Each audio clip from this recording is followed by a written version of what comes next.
Biografi Albert Bandura. Nah, Albert Bandura ini lahir pada tanggal 4 Desember 1925 di Mundare. Nah, kedua orang tuanya ini telah berimigrasi ke Kanada ketika ia remaja.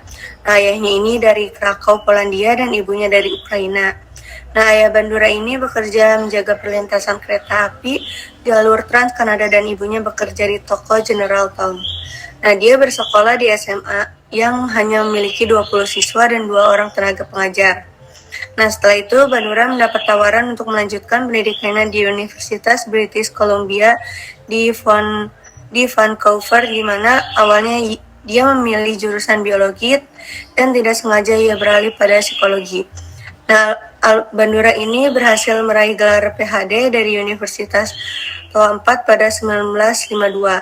Nah, tahun 1964 Albert Bandura ini dilantik sebagai profesor dan kemudian di tahun 1980 mendapat anugerah American Psychological Association untuk kategori Distinguished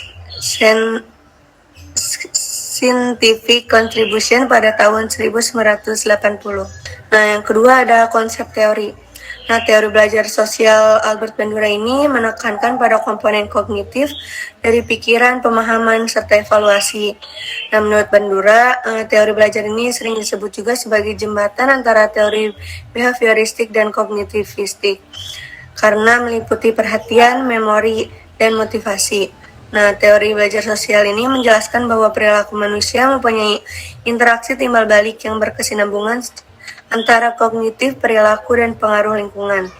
Nah, kebanyakan perilaku manusia ini dipelajari secara observasional melalui pemodelan, yaitu dari mengamati orang lain.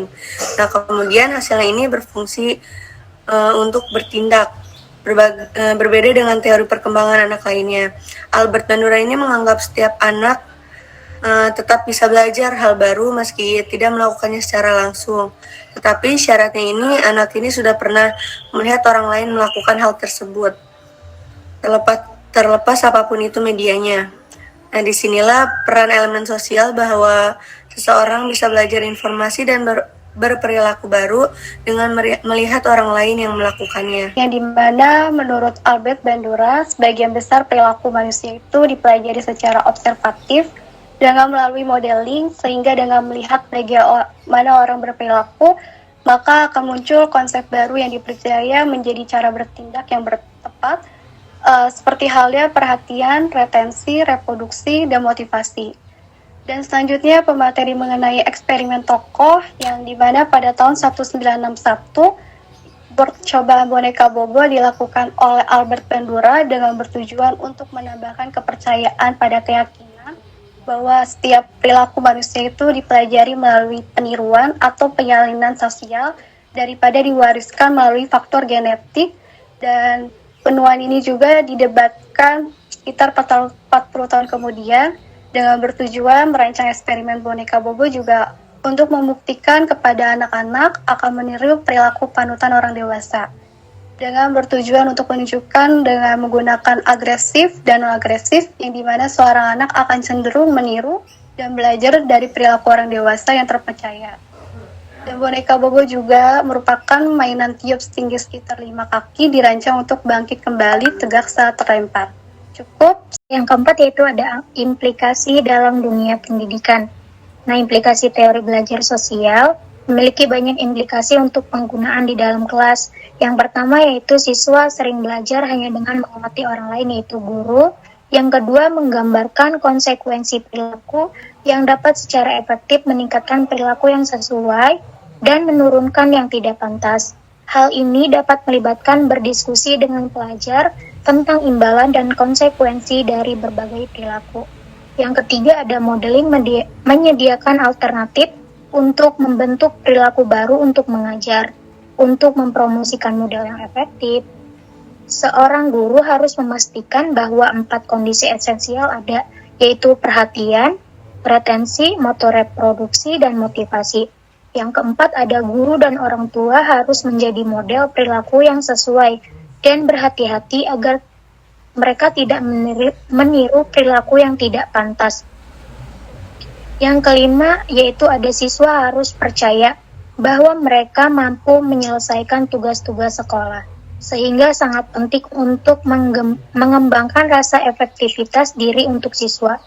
Guru dapat meningkatkan rasa efektivitas diri siswa dengan cara menumbuhkan rasa percaya diri siswa, memperlihatkan pengalaman orang lain menjadi sukses, dan menceritakan pengalaman sukses guru atau siswa itu sendiri. Yang keenam ada guru harus membantu siswa menetapkan harapan yang realistis untuk prestasi akademiknya. Yang ketujuh, ada teknik pengaturan diri untuk menyediakan metode efektif untuk meningkatkan perilaku siswa. Nah, ada evaluasi teori. Teori kognitif sosial Bandura membabarkan asumsi dan penelitian paling luas dari semua teori kepribadian. Pokok umum yang dipelajari adalah model efikasi, diri, dan kekerasan. Teori kognitif sosial Bandura memiliki beberapa keunggulan. Pertama, dunia pendidikan dan dunia kerja menggunakan self-efficacy untuk memprediksi seberapa sukses seseorang di masa depan. Penelitian pemodelan dipakai untuk memandu efek kekerasan dan agresi dalam serial televisi dan film. Selain itu, pendekatan pembelajaran sosial menegaskan signifikan penelitian empiris dalam kajian perkembangan anak. Studi ini berpusat mengikuti proses yang menguraikan perkembangan anak dan faktor sosial kognitifnya. Di sisi lain, teori kognitif sosial kerap disatukan dalam pemodelan perilaku karena sekadar berurusan dengan aspek kepribadian yang dangkal atau terlihat. Penekanan pada perilaku yang dapat dilihat menyebabkan Bandura mengabaikan beberapa aspek yang membedakan manusia dari kekebalan motivasi sadar dan tidak sadar. Nah, fungsi kognitif seumpama representasi nilai-nilai kemanusiaan dan penentu perilaku. Teori kognitif sosial menelaah kecemasan dan ekspektasi kontrol yang memperkuat diri, serta fleksibel yang terkait dengan pembelajaran observasional. Namun, seluruhnya terpisah dan tidak digabungkan menjadi satu kesatuan yang utuh. Fungsi kognitif, pusat variabel individu tidak sepenuhnya dibangun hingga rentang proses kognitif bisa sangat luas, yang semuanya merupakan keunikan individu.